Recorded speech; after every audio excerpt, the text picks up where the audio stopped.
दोस्तों, एक खूबसूरत लेडी जिसकी नई नई शादी होती है अपने बॉयफ्रेंड को दाढ़ी टोपी लगाकर एक मौलाना के भेष में ससुराल में बुलाती है और उसके साथ एक दो नहीं बल्कि पूरी 3 रात वक्त गुजारती है और गुजारे गए एक एक पल का वीडियो उसका बॉयफ्रेंड अपने मोबाइल में रिकॉर्ड कर लेता है। तो दोस्तों, ये वीडियो आगे चलकर किसी तरह से उसके पति को मिल जाती है, जिसके बाद वो देखकर सोचने पर मजबूर हो जाता है कि जिसे वो इतना दिल से जानता मानता है वो आखिरकार उसके साथ ऐसे कैसे कर सकती है। तो दोस्तों, खूबसूरत चेहरे के पीछे छिपे काले दिल की सियासी चाल ने विश्वास के डोर को इस तरह से कुतर डालता है जैसे चूहे किसी कागज को। दोस्तों, ये कहानी बहुत ही लाजवाब है। आइए जानते हैं इस रियल क्राइम की पूरी स्टोरी को। इससे पहले एक छोटी सी रिक्वेस्ट, वीडियो को लाइक कर चैनल को सब्सक्राइब कर दीजिए जिससे कि मेरा भी हौसला बुलंद होते रहे। गोपालगंज के रहने वाली रेहाना की शादी मुन्ना से बड़ी धूमधाम से हो जाती है। जब रेहाना मुन्ना के घर दुल्हन बनकर जाती है, वहां जितने भी लोग उसे देखने आते थे तारीफ करते जा रहे थे कि कोई रेहाना बहुत ही खूबसूरत होती है। जब मुन्ना के दोस्त कभी कभी घर पे आते थे तो भाभी को देखकर ये कमेंट पास कर दिया करते थे कि हमारी ऐसी कहाँ किस्मत की इतनी खूबसूरत बीबी मिले। कोई कोई ये भी कमेंट पास कर दिया करता था कि हमें अगर ऐसी बीबी मिल जाए तो जीना ही छोड़ दूं। तो ये सारी बातें जब रेहाना सुनती थी मन ही मन में मुस्कुरा दिया करती थी। बड़ी हंसी खुशी टाइम गुजर रहा था। 1.5-2 महीने बाद मुन्ना की जो छुट्टी होती है वो पूरा हो जाता है। मुन्ना दुबई जाने वाला होता है। जब ये बात उसकी बीवी सुनती है तो मायूस होकर रोते हुए उसके गले लगकर कहती है कि मुझे अकेला छोड़कर मत जाओ, मैं अकेला नहीं रह पाऊंगी। तो दोस्तों, सब कुछ प्यार से नहीं चलता है। जीने के लिए पैसों की ज़रूरत होती है और पैसों के लिए घर को छोड़ना ही पड़ता है। यही बात कहकर मुन्ना अपने बीवी को समझा देता है और वो दुबई चला जाता है। 4-6 महीने के बाद जब रेहाना की बीए का फाइनल ईयर का एग्जाम गोपालगंज जिले के हथुआ के गोपेश्वर नाथ कॉलेज में पढ़ता है और वहाँ वो एग्जाम देने जाती है तो वहाँ एक लड़के से उसका संपर्क होता है। दोनों एक दूसरे का नंबर शेयर कर लेते हैं, जहाँ से इन दोनों की बातों का सिलसिला शुरू हो जाती है।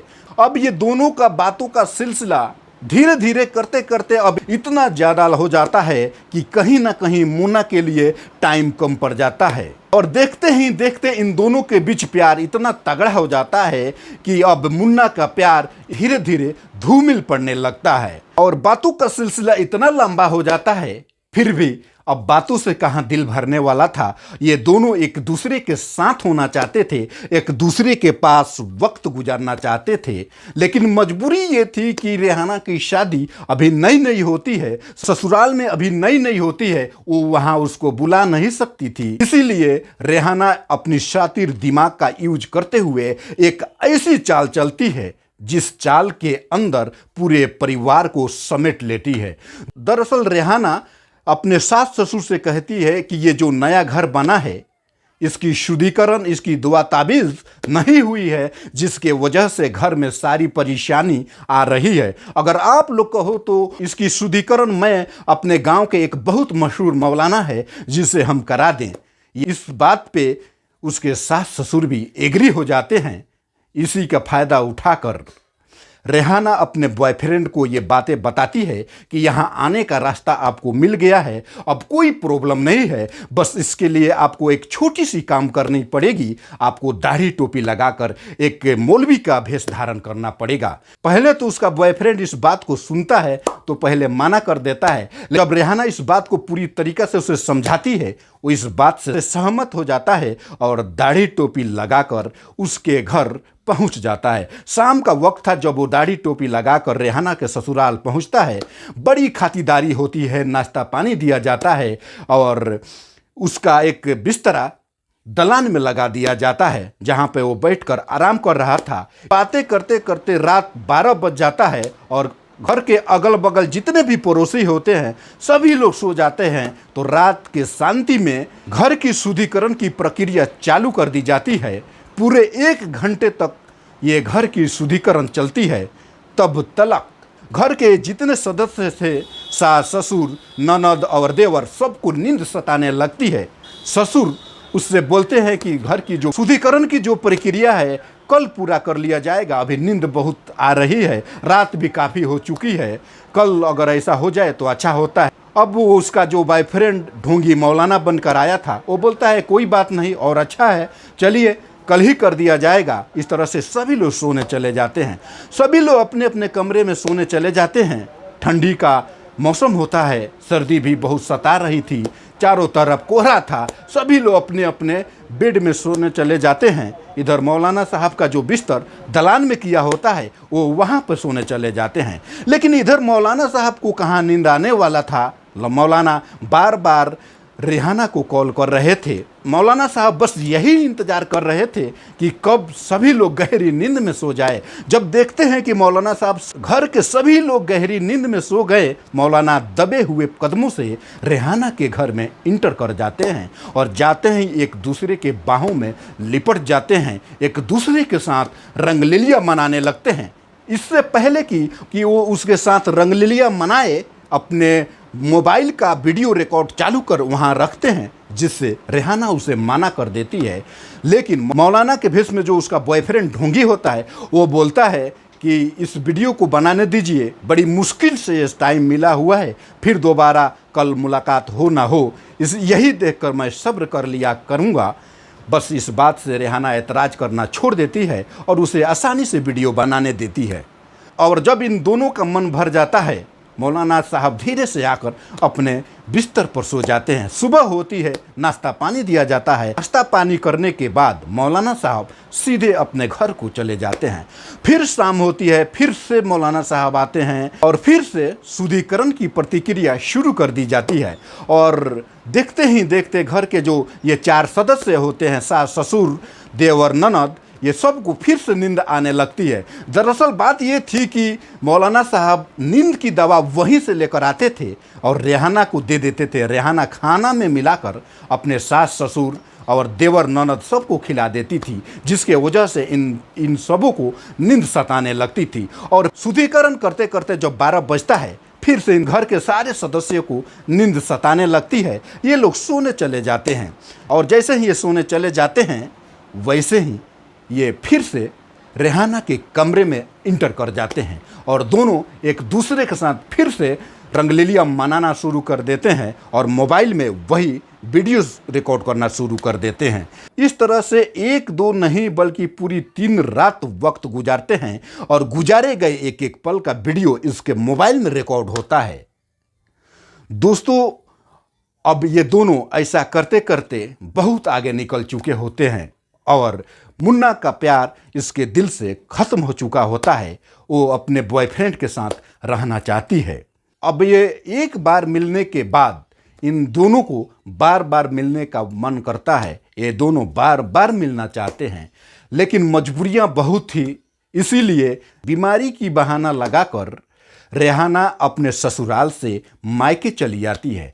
और मायके आकर 4-6 दिन हुआ था। इसी बीच उसके जो ससुर थे अपने बेटे को भेजते हैं कि जाकर देखो भाभी का तबीयत कैसा है। और अगले ही दिन देवर अपने भाभी के घर चले जाते हैं। रात का समय होता है, सभी लोग खाना खाकर सो रहे होते हैं। वो सुनता है कि भाभी रात के तन्हा अकेले में बड़ी हंस हंस कर वीडियो कॉलिंग पर बातें कर रही है। ये देखकर उसे कहीं ना कहीं शक होता है और थोड़ी ही देर बाद उसकी ये शक यकीन में बदल जाता है। उसे ये पूरी तरह से एहसास हो जाता है कि भाभी कहीं ना कहीं किसी गैर लड़कों से बात कर रही है। और सुबह होते ही देवर अपने भाभी के मोबाइल में एक स्पाई ऐप डाउनलोड कर देता है, जिस ऐप के चलते उसकी मोबाइल के जितने भी फोटोज से लेकर कॉल रिकॉर्डिंग होता है वो सब कुछ देवर के मोबाइल में ट्रांसफ़र होने लगते हैं और धीरे धीरे करके पूरी सबूत को इकट्ठा कर लेता है। उसके बाद इसकी खबर अपने भाई को देता है। जब वो भाई ये सारी कॉल रिकॉर्डिंग देखते हैं, उनके पैरों तले जमी खिसक जाती है। वो सोचने पर मजबूर हो जाते हैं कि जिसे वो इतना दिलो जान से मानते हैं, जानते हैं, वो आखिरकार ऐसे कैसे कर सकती है। तो आनन फानन में तुरंत कॉल बैक अपने पत्नी को करते हैं और ये बातें जब उससे पूछना शुरू करते हैं पहले तो उनके पत्नी उसके ऊपर चिल्लाने लगती है, उसे डपटने लगती है, कहीं ना कहीं उसे दबाने की कोशिश करने लगती है। लेकिन पत्नी की ये झूठ ज़्यादा देरों तक टिक नहीं सकती थी, क्योंकि उनके हाथ में एक एक सबूत होते हैं। जब वो एक एक सबूत को अपने पत्नी के व्हाट्सएप पर भेजना शुरू करते हैं और पत्नी के पैरों तले जमीन खिसक जाती है। वो पत्नी शॉक्ड हो जाती है और रोते हुए हाथ जोड़कर गिलगिलाने लगती है और रोते हुए कहती है कि मुझे माफ़ कर दीजिए, मुझसे बहुत बड़ी भूल हो गई है, आज के बाद से इतनी बड़ी भूल जिंदगी में कभी नहीं होगी, मुझे माफ़ कर दीजिए। कहीं ना कहीं इस बात में कहीं पति को इसमें कुछ सच्चाई दिखता है, लेकिन उसके पीछे एक मजबूरी भी होती है। मजबूरी ये थी कि बहन की शादी होती है, बड़ी मुश्किल से उसकी बहन की शादी लगी होती है। उन्हें यह डर सता रहा था कि अगर ये मामला आगे बढ़े, ये लोगों के बीच जाए तो बहन की शादी टूट सकती है। इसी मजबूरी के वजह से अपनी पत्नी को वो माफ़ कर देते हैं और आगे चलकर उसकी पत्नी इसी मजबूरी को कमजोरी समझ लेती है और इस कमजोरी को फ़ायदा उठाकर ननद के लिए जो जेवरात थे, घर में जितने रुपये पैसे रखे थे, सब कुछ लेकर बॉयफ्रेंड के साथ फरार हो जाती है। की खबर जैसे ही पति को लगता है, पति आनन फानन में कैसे भी कर कर छुट्टी लेकर घर चले आते हैं और चुपके चुपके उसकी खोज शुरू कर देते हैं। जैसे तैसे पत्नी से कांटेक्ट होता है, पत्नी भद्दी भद्दी बातें बोलना शुरू कर देती है, यहाँ तक कि गंदी गंदी गाली देना शुरू कर देती है और ये कहती है कि मुझे तुम जैसे लड़कों के साथ नहीं रहना है, मुझे तलाक चाहिए। पति वहाँ से चुपचाप चले आते हैं, क्योंकि इधर बहन की शादी टूटने का डर सता रहा होता है। थोड़ी ही दिन बाद बहन की शादी का समय हो जाता है, बारात आने वाली होती है। इस बात की खबर लोगों को नहीं लगना देना चाहते थे। शादी में जितने सगे संबंधी आए होते हैं, सब कुछ यही पूछते थे कि भाभी किधर है। अब ये लोग उसको किसी तरह से ये कहकर कि वो दिल्ली अपने भाई के साथ बीमारी का इलाज कराने गई है, बहुत ज़रूरी है, वो शादी अटेंड नहीं कर सकती है, इसीलिए वो शादी में शामिल नहीं है, ये कहकर जैसे तैसे कर कर मैनेज कर लेते हैं।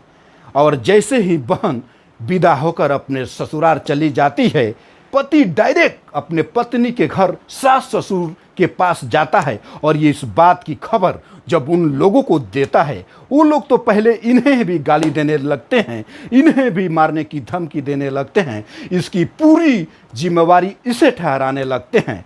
इस सिचुएशन को देखते हुए वो सीधा आता है और तलाक पेपर पर साइन कर देता है, उसे तलाक दे देता है और तलाक देने के तुरंत बाद एक बहुत ही निहायत खूबसूरत लड़की से शादी हो जाती है। वो लड़की बहुत ही नेक है, अपने सास ससुर की ख्याल रखने वाली है, पति को खुश रखने वाली है। और उधर रेहाना के पास जितने भी पैसे होते हैं धीरे धीरे खर्च होने लगते हैं। जब पूरे पैसे ख़त्म हो जाते हैं, अब बॉयफ्रेंड और रेहाना के बीच धीरे धीरे तकरार शुरू हो जाती है। ये तकरार इतना बढ़ जाता है कि एक दिन उसका बॉयफ्रेंड चुपके से रेहाना को अकेला छोड़कर वहां से भाग जाता है। अब रेहाना वहां पे तन्हा अकेला पड़ जाती है और मजबूर होकर किसी तरह से वहां से चलकर अपने मायके आना पड़ता है। और मायके में आज भी वो जिल्लत की जिंदगी, लोगों की ताने, माँ बाप की ताने, सभी की गालियां खाकर बड़ी जिल्लत की जिंदगी जी रही है। और वहीं पे मुन्ना अपने नई वाली पत्नी के साथ बड़ी खुशहाली जिंदगी जी रहा है। तो दोस्तों, ये रही आज की कहानी। कैसी लगी अपनी राय कमेंट्स में दीजिएगा। दोस्तों, इस कहानी को सुनाने का मेरा मकसद किसी को दिल को दुखाना नहीं, बल्कि जागरूक करना है, जिससे खुद सुरक्षित रहे और अपनों को भी सुरक्षित रखें।